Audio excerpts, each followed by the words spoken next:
It was the kind of evening that should have felt warm.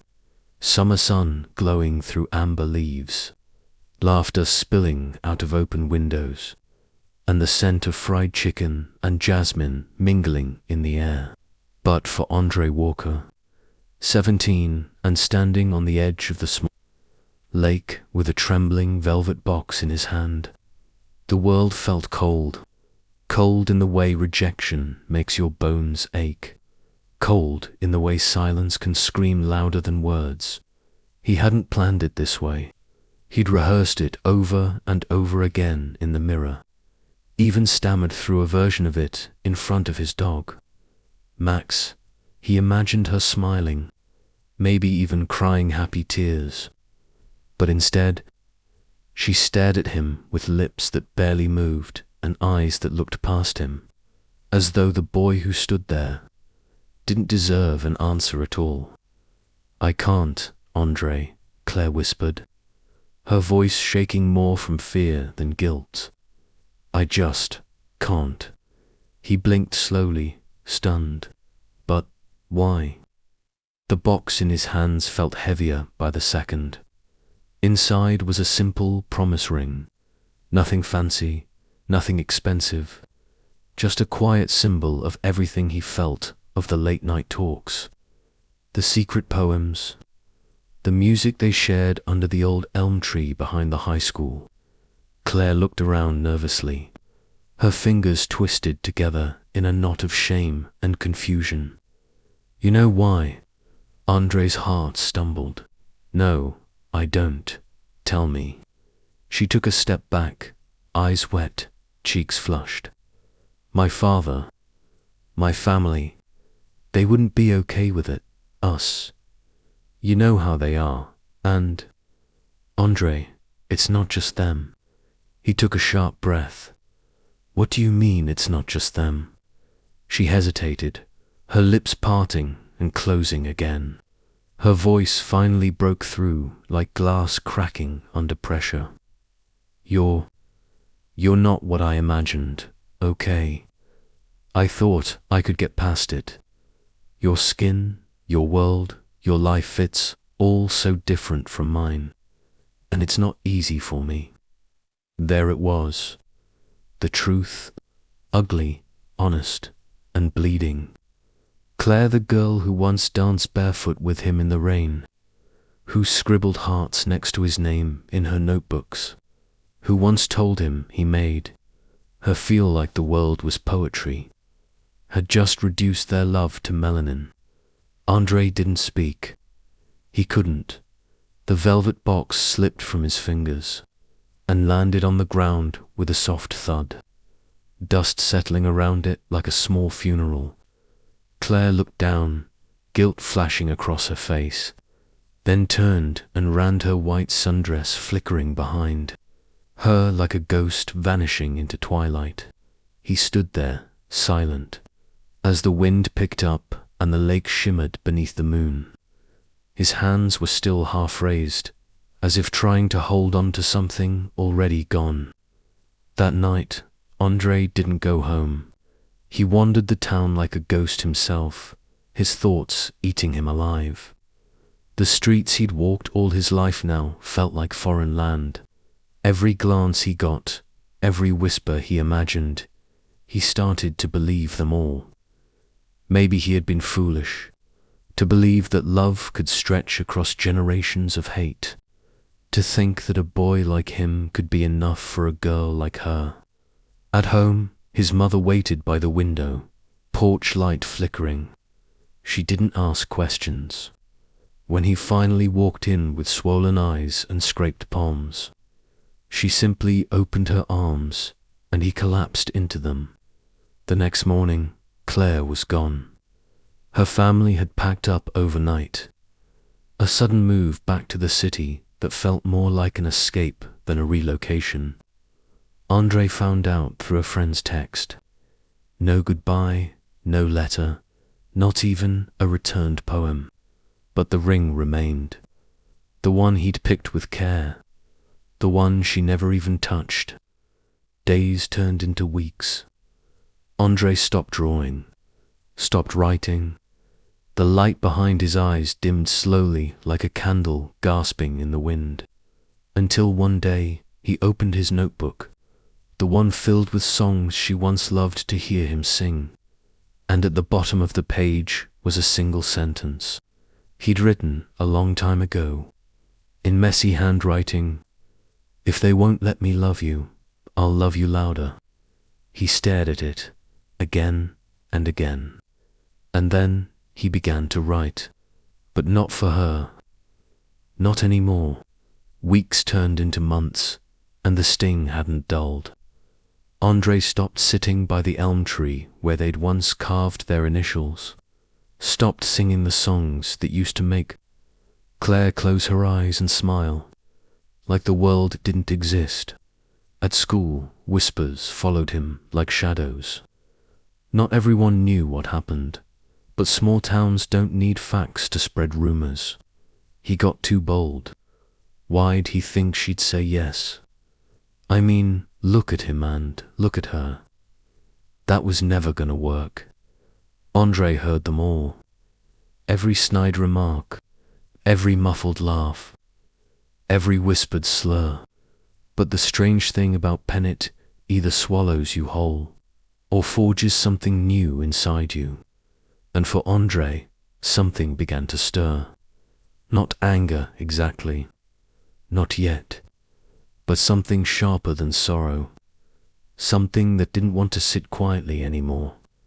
It started with his sketchbook, the one Claire used to flip through during lunch, marveling at the way he captured people's emotions in pencil and charcoal.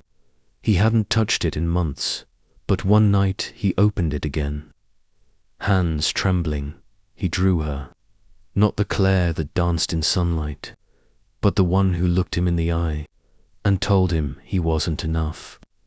He shaded the doubt in her brow, the fear in her lips, the walls in her eyes. Then he flipped the page and drew himself, holding a ring that glowed in contrast against a sea of grey. From that night on, Andre couldn't stop drawing. Page after page poured out of him. But his art wasn't about Claire anymore, it was about truth, about rejection, about identity, about love that was brave and broken and real. His sketchbook filled so fast that he started posting his pieces online. No captions, just raw art. The drawings of love gone wrong, of a boy fighting ghosts in the mirror, of skin too dark for her world, of silence that screamed louder than any answer. And people noticed. Comments poured in, not just from his town, but from strangers around the world who had felt the same sting. Black boys and brown girls, interracial couples who were told their love was wrong, teens who had loved too loudly, too honestly, and been punished for it. "You're drawing my life," someone wrote. "This made me cry. Thank you. I needed this." Andre read every message, and slowly the pain started to turn into purpose. Then, one afternoon in October, a teacher pulled him aside in the hallway. "Can I talk to you for a second, Andre?" He tensed, heart thudding. He'd been quiet in class, kept to himself. He didn't want attention. But the teacher, Mr. Ramirez, smiled and held up his phone. On it was one of Andre's drawings, shared on an art blog that had gone viral. "This is yours, right?" Andre nodded. Mr. Ramirez lowered his voice. "There's an art school in New York. They're hosting a national showcase for young creators, especially voices that break boundaries. I think you should apply. You've got something special, son. Something real." Andre didn't know what to say. He hadn't left the state in years. He barely left his house unless he had to. But that night, he stared at his sketchbook and thought of every time he'd been told he didn't belong. Of Claire's voice in his ear, soft and ashamed. I thought I could get past it. And something inside him whispered back, I never should have had to. So, he applied. He didn't tell anyone, not even his mother. And 3 weeks later, the letter came in the mail. Thick, official looking, with bold letters on the front. You've been selected. The paper trembled in his hands as he read. The details, flights, hotels, exhibition halls. They were even offering a partial scholarship if he impressed the panel. For the first time in months, Andre smiled. He ran to his mum, breathless. She hugged him so tight he thought his ribs would crack. And just like that, the boy who had once stood by a lake, broken and forgotten, now stood at the edge of a beginning he hadn't even imagined. But the past, like a shadow, wasn't done with him yet. Because the day before he was set to leave for New York, he saw her again. Claire, standing outside the gas station near the town's edge. Same green eyes, same hesitant smile, but older now, weathered. He froze, and when she turned and saw him, her eyes widened and then filled with something that looked dangerously close to regret. Neither of them moved. Time held its breath. Then, slowly, Claire took a step forward. Andre, she said softly, can we talk? Andre's breath caught in his throat. She stood just a few feet away, like a memory stepping out of a dream he'd spent months trying to forget. Claire looked different, now older, maybe thinner, her golden hair pulled back into a loose braid. She wore no makeup, no polish, just a grey hoodie and jeans, as if she had stripped away everything that once made her seem untouchable. He didn't respond, not at first. Claire tucked her hands into her sleeves, her voice trembling like the fall wind between them. I came back with my mum, just for the weekend. I didn't think I'd see you. Andre's eyes narrowed slightly. He wasn't angry. Not yet, just guarded. You said you wanted to talk. Claire nodded. Yeah, I owe you that. There were a million things he could have said, a million ways he could have walked away, like she did that night under the tree by the lake. But Andre wasn't that boy anymore. He'd changed. His silence had turned into strength. Still, something in her eyes raw and hollow kept him standing there. So he followed her around the corner of the store to where the old bench still sat, under the flickering neon sign, the place they once stopped for ice cream after skipping class. Now it just smelled like diesel fuel and regret. They sat a few feet apart, both staring ahead. Claire broke the silence. I saw your art. Andre didn't look at her. She swallowed. It's powerful. It made me cry. He let out a low, sharp breath. Good. Claire looked down. I deserved that. No, he said calmly. You didn't just deserve a drawing. You deserved to be erased. Her eyes snapped toward him. He wasn't yelling. He wasn't cruel. He was just honest, blunt, like the lead of his pencil carving into paper. Claire's lips quivered. I was scared. That night I didn't mean to hurt you. You just didn't mean to stand beside me. Her voice cracked. That's not fair. You said it yourself, he cut in, looking her full in the face now. You thought you could get past my skin, like it was a flaw, like I was some obstacle to overcome instead of a person to love. Tears began slipping silently down her face. Andre continued, his voice rising, not with anger, but with conviction. You were supposed to love me, Claire. Not some idea of me that made you feel brave for a season. She wiped at her cheeks. I was a coward. I let my family poison everything. My father, he threatened to cut me off if I stayed with you. And I didn't know how to fight back. I was just a scared, white girl who thought silence was easier than rebellion. And you didn't even say goodbye. Claire looked away, ashamed. I thought it would hurt less. Andre stood suddenly. It didn't. Silence fell between them again, heavy and absolute. Claire stood too, wiping her face with her sleeves. I'm not asking you to forgive me, she said quietly. I wanted you to know I see it now. All of it, what I did, what I gave up, and what I lost. He looked at her, long and hard. You didn't lose me, Claire, he said gently. You let me go. That hit her harder than anything else. She staggered back a step, her breath catching in her throat like it had turned to smoke. Andre, But he was already walking away. She didn't chase him this time, and he didn't look back. That night, Andre stood in his room, suitcase zipped, sketchbook under his arm. His mum hugged him at the door, pressing a kiss to his forehead the way she did when he was little. You okay? She asked. He nodded. I'm not the boy she left behind anymore. Outside, the cab pulled up to the curb. Andre climbed in, heart pounding not from pain this time, but from the rhythm of possibility. As the car rolled away from the only home he'd ever known, Andre stared out the window at the quiet town fading behind him.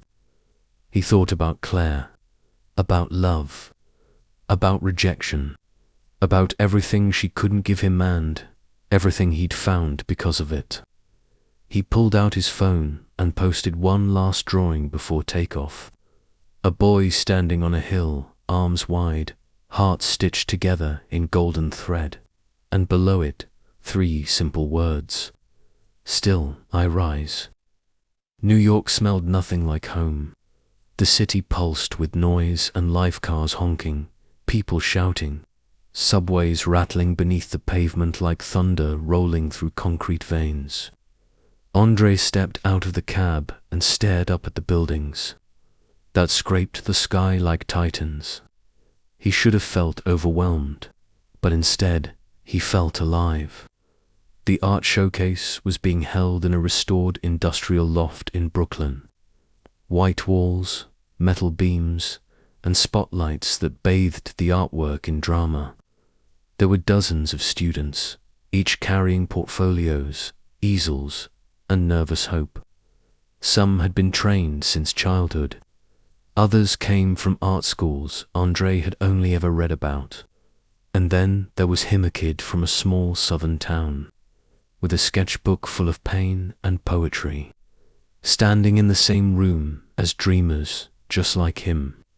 He set up his station quietly.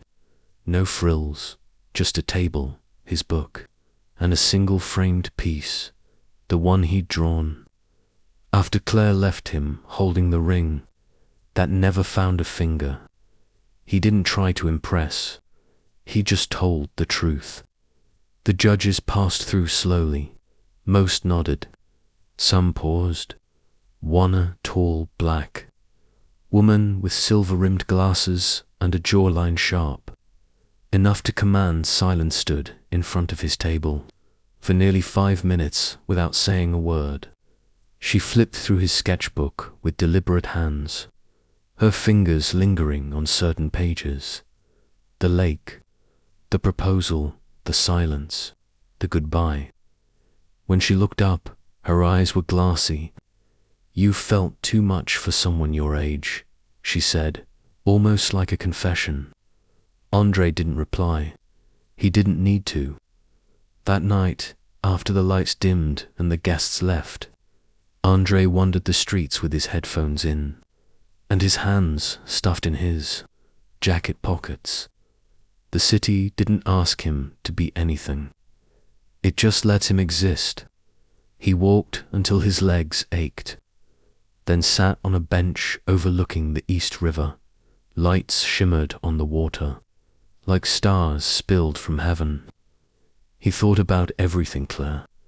The town, the whispers, the wound that never quite closed. And then, for the first time in a long while, he let the pain go.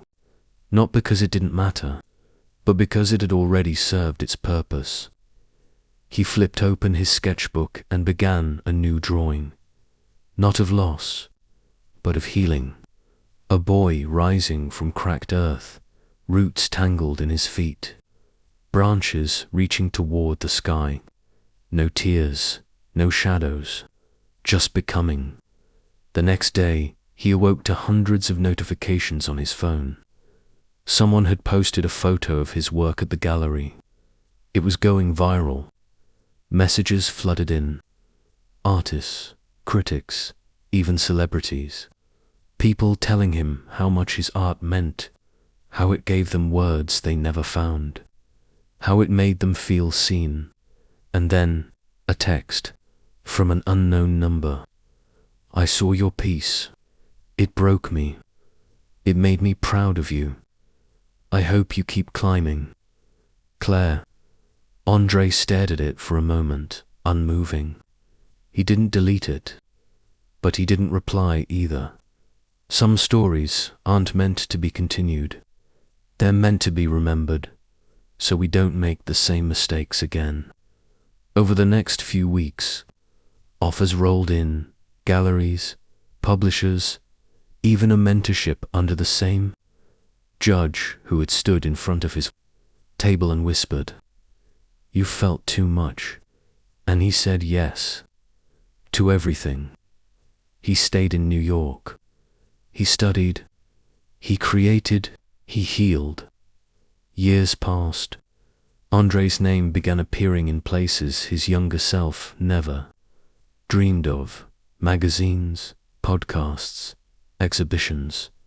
But through it all, he stayed humble, grounded, focused. Because no matter how high he climbed, he never forgot the boy who stood trembling under the weight of a tiny velvet box, offering his heart to someone who couldn't carry it. That boy didn't fail. He transformed, and in transforming, he gave others permission to do the same. The night of his first solo exhibition, the gallery was full. Not just with art critics or influencers, but with people. Real people. All kinds. A mother and daughter from Harlem. A young interracial couple holding hands tightly. A teenage boy with headphones and paint-stained fingers, staring wide-eyed at the walls as if they were windows to his own life. The exhibition was called Unwritten, because that's what Andre had become. Story still unfolding. A life not limited by one moment, one heartbreak, or one rejection. A voice that no longer begged to be heard, but simply spoke, and the world leaned in to listen. His art lined the walls like chapters, from the ache of loss to the quiet revolution of healing. From drawings shaded in grief to canvases blooming in color. No longer trapped in charcoal and shadow. His new work breath watercolor skies, golden brown skin glowing under light, hands reaching, not breaking.